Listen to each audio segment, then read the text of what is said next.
CentralNic supplies the tools for businesses to get online: domain names, hosting, websites, email, website security, brand protection, amongst others. And in its first quarter results, management were confident enough to materially upgrade market estimates for the rest of the year. It's AIM listed, and at the start of May 2022, its market capitalization was £381 million. The chief executive is Ben Crawford. So Ben, I am going to say this very slowly so that people can absorb these numbers.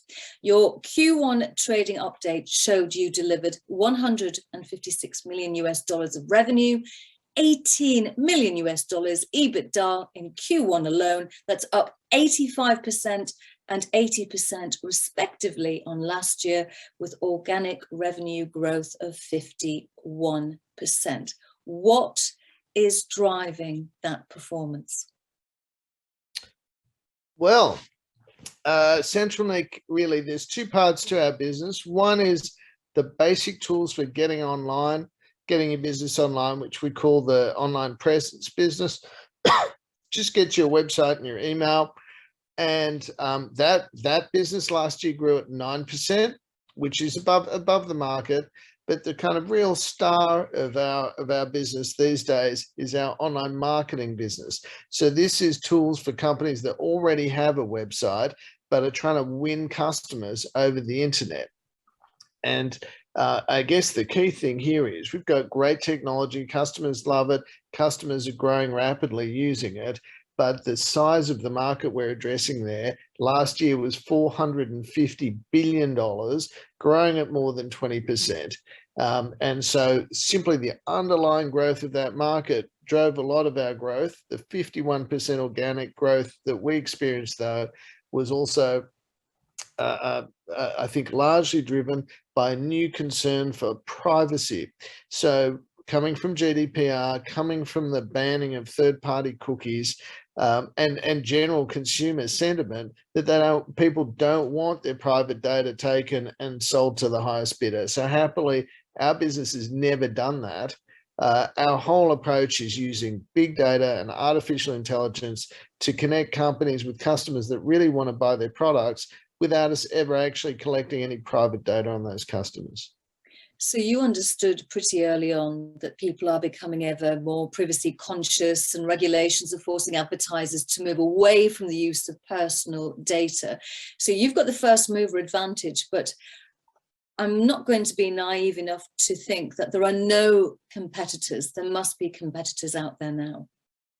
Of course there are. And I mean, there are so many competitors, I guess. If you look at it this way, we can keep growing at 50% a year all the way up until 2030 and still not even have 1% market share in the market that we're addressing. So it's a gigantic market with big players like Google, like Facebook, like Amazon, TikTok. But I think that one of the cool things about our business is we're not about competing with those big platforms. We're actually about collaborating with them, extending their reach, and being able to really deal with a big structural issue, which is they're not allowed to do business with each other. And so we can kind of sit in between them and create a bridge between them. And that's proven to be a fantastically successful business model for us. Okay, so you're the conduit, and I understand the symbiosis there, but you also stated in the Q1 results that you expect to be materially ahead of consensus forecasts for the year for revenue and EBITDA. That's the second upgrade this year already, and we're only sort of 5 months in. So, because I believe forecasts were upgraded several times last year as well. So yes, no pressure, Ben. Well, look, I guess, why do we keep upgrading forecasts? I guess, obviously the business is going very well, and you know, we've actually been listed for 8 years now, 9 years actually, and so we're you know, we understand very clearly that we never want to disappoint. And so we're never indicating to analysts a number that we don't think we could hit. And of course, if things go our way, we can beat those numbers. And so that is what we've been doing in the last, certainly year and a half. We believe absolutely in the robustness of our business model.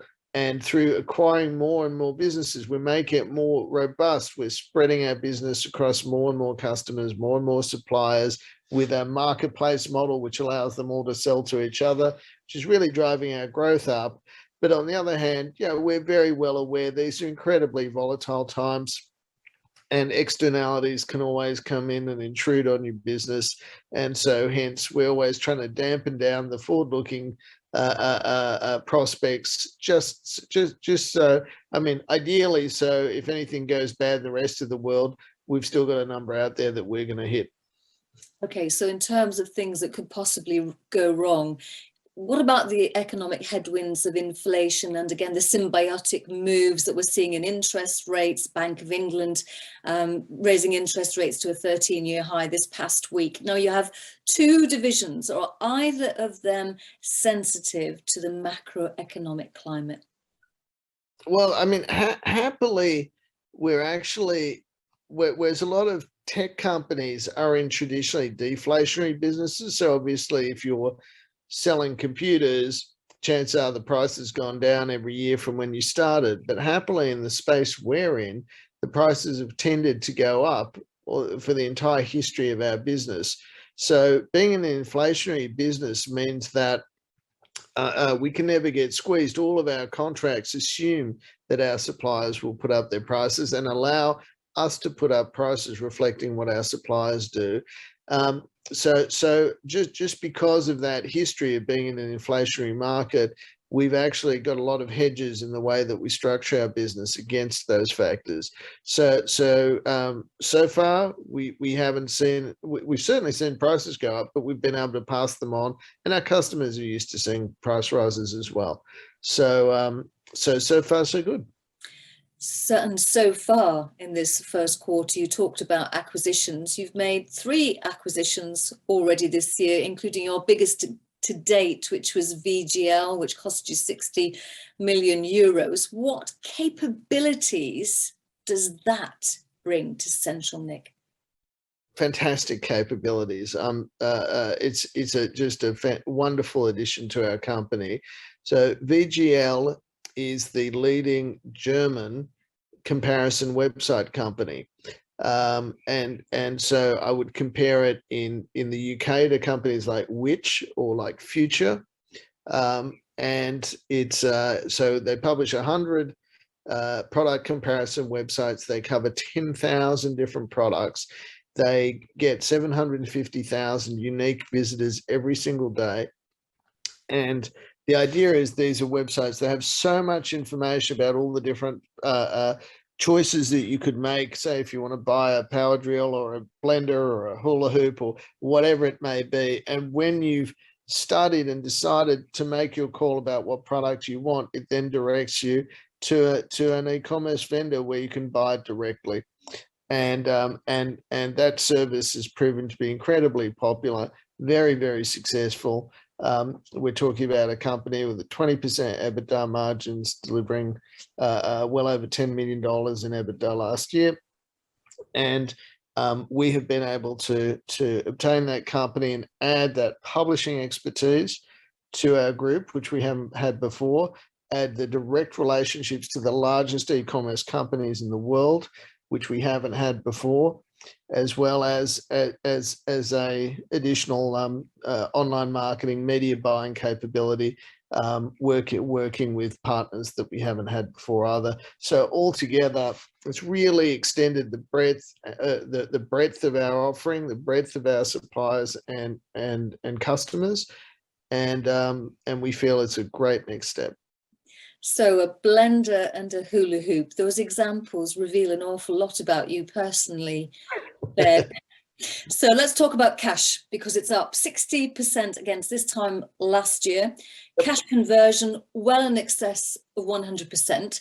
Yep. So are you planning further acquisitions with the money? Because there's a bit of a cash pile there and could be going to waste. Sure. Well, $87 million in cash is always great to have. But I guess one of the key things is we raised some debt back at the end of 2019 we bought 4 businesses that year, and we did it with debt because there was a lot of uncertainty in the small cap equities market in the UK back then, in the lead up to Brexit and the elections and so on. And so it wasn't a good time to raise equity. At that time, I think we worried some investors because we got our net debt to EBITDA ratio up to 2.5 times.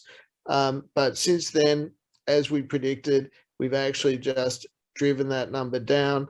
Our net debt currently is lower than what the analysts are predicting our EBITDA will be for this year. So we've driven it down from 2.5 times to sub 1 time. And we're very happy about that. Now, obviously, having cash does mean that instead of going to market or borrowing more money, we can, of course, use our cash on hand to acquire companies, as we have in the past. Our business model is, if you buy a company that has in the same business as the companies you already own, but with different suppliers and different customers, you can merge them into a marketplace and create a network effect where all the new customers can buy from all the old suppliers, and all the new suppliers can sell the old customers. So we always get businesses that are earnings accretive immediately. And then, as you've seen, we've bought businesses growing at 5% a year, and now we're all together, we're growing at 50% a year. Okay, so finally, Ben, you were confident enough to materially upgrade market estimates in the most recent investor update. These are for the rest of the year. So does this bode well for the next few years? Absolutely. As I mentioned, the opportunity that we're facing is enormous, just gigantic compared to the scale of the company today, and everything internally that we can see is pointing to our continued success. You know, unhappily, you know, bad things are happening around us, but so far we've proven to be very robust and successful in continuing to grow against a backdrop of COVID, of inflation, and obviously of political and unrest and so on. So we're here for the long term. Very good. It's all about blenders and hula hoops. Hula hoops, yep, you got it, Sarah.